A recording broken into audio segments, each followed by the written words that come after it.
सिंह, मैं director internal medicine Yashoda hospital में हूँ।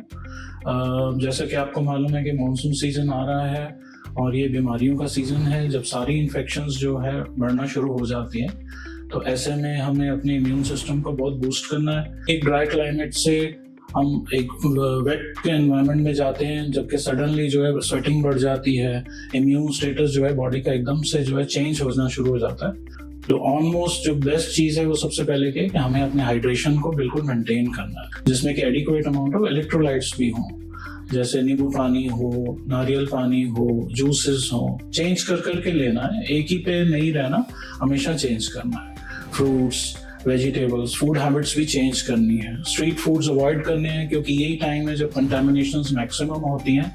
तो जो फ्राइड फूड्स हैं और जो रोड साइड अवेलेबिलिटी चीज़ें हैं वो बिल्कुल अवॉइड करनी है। आई थिंक इसमें सबसे जो इम्पॉर्टेंट इम्यून सिस्टम का इफेक्ट आता है वो चिल्ड्रन है। चिल्ड्रन को इस टाइम पे खास ध्यान रखना है क्योंकि वो हमें बता नहीं पाते कि उनको क्या चाहिए, कैसे चाहिए। तो मदर्स और पेरेंट्स को बहुत ध्यान रखना है कि उनका भी अच्छी तरह से हाइड्रेशन मेंटेन करें, उनको टाइम टाइम पे थोड़ा कुछ ना कुछ खाने के लिए देते रहें और उनको जंक फूड से बिल्कुल दूर रखें। स्पेशली जो न्यू बॉर्न बेबीज हैं उनका तो बहुत ही ध्यान रखना है, स्पेशली मॉस्किटो नेट्स वगैरह बहुत यूज करने, क्योंकि कोई भी इंफॉर्मेशन वो दे नहीं पाते, बस एक क्राइंग ही है जिससे कि वो इन्फॉर्म करते हैं। और अपने पीडियाट्रिशियन से कांटेक्ट में रखिए, उनको देखिए फीड कैसे देनी है, कितनी देनी है, कितने अमाउंट में चलनी चाहिए। उनके मोशंस की हैबिट्स को ध्यान रखिए कि कितनी बार मोशन आ रहा है, वो ठीक है, कुछ चेंजेस तो नहीं हो रहे। दिस इज हाई टाइम कि जब हमारा जो है रेस्पिरेटरी इन्फेक्शंस भी होती हैं, क्योंकि वायरसेस तभी रेप्लिकेट करती है जब चेंज ऑफ सीजन होता है।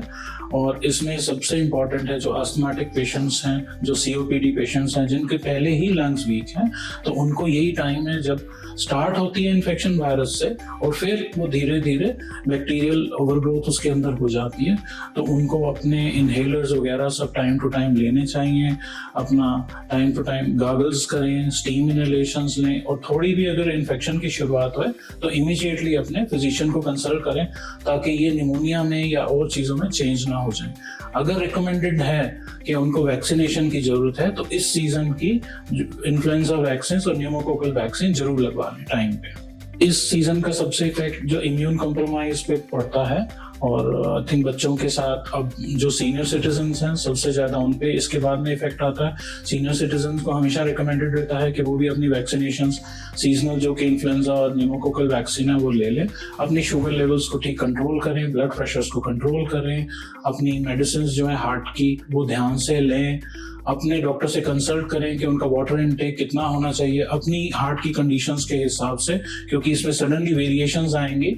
जबकि आप हो सकता है यूरिन वाली मेडिसिन पे हों जो कि आपको डिहाइड्रेट करें, तो आप जरूर अपने फिजिशियन से बात करें शुगर के लेवल पे, बीपी के लेवल पे, हार्ट के लेवल पे, और अपना बहुत ध्यान रखें। थोड़ी सी भी अगर आपको कोई भी लगती है कि इन्फेक्शन है या फीवर की शुरुआत है तो आप इमीडिएटली कंसर्न करें। इसमें हमेशा यूरिन इन्फेक्शंस नेग्लेक्टेड रहती हैं। जब भी आपको स्लाइटेस्ट बर्निंग हो तो आप इमीडिएटली कंसल्ट कर लिए अपने डॉक्टर से। बाकी जो जनरल पॉपुलेशन है, जो हेल्दी पॉपुलेशन है, ये भी वायरल क्योंकि लोड बढ़ जाता है, एप्लीकेशंस बढ़ जाती हैं, तो वायरल फीवर्स भी बहुत कॉमन है। लेकिन हर वायरल फीवर के लिए एकदम से इंस्टेंटली डॉक्टर के पास जरूरत नहीं है। आप 1 या 2 दिन वेट करें, उससे ज़्यादा ना वेट करें। जब आप देखते हैं कि फीवर आपका बढ़ ही रहा है और नॉर्मल पैरासीटामोल से काम नहीं कर रहा है, या कहीं अगर फोकस मिल जा रहा है, जैसे रेस्पिरेटरी है, आपको लग रहा है कि खांसी, बलगम, जुकाम बढ़ रहा है, अगर आपको लग रहा है कि लूज मोशंस लगे हैं जो कि कंट्रोल में ही नहीं हो रहे, या कोई भी और बॉडी एक्स और जॉइंट पेन्स ये अगर बढ़ते हैं, तो आप फिर टाइम वेस्ट ना करें, आप इमीडिएटली प्लीज अपने फिजिशियन से कंसल्ट करें, क्योंकि यही टाइम है जबकि वायरल फीवर्स जैसे डेंगू है जो कि डेंजरस हो सकते हैं, ये सब भी इंक्रीज होते हैं।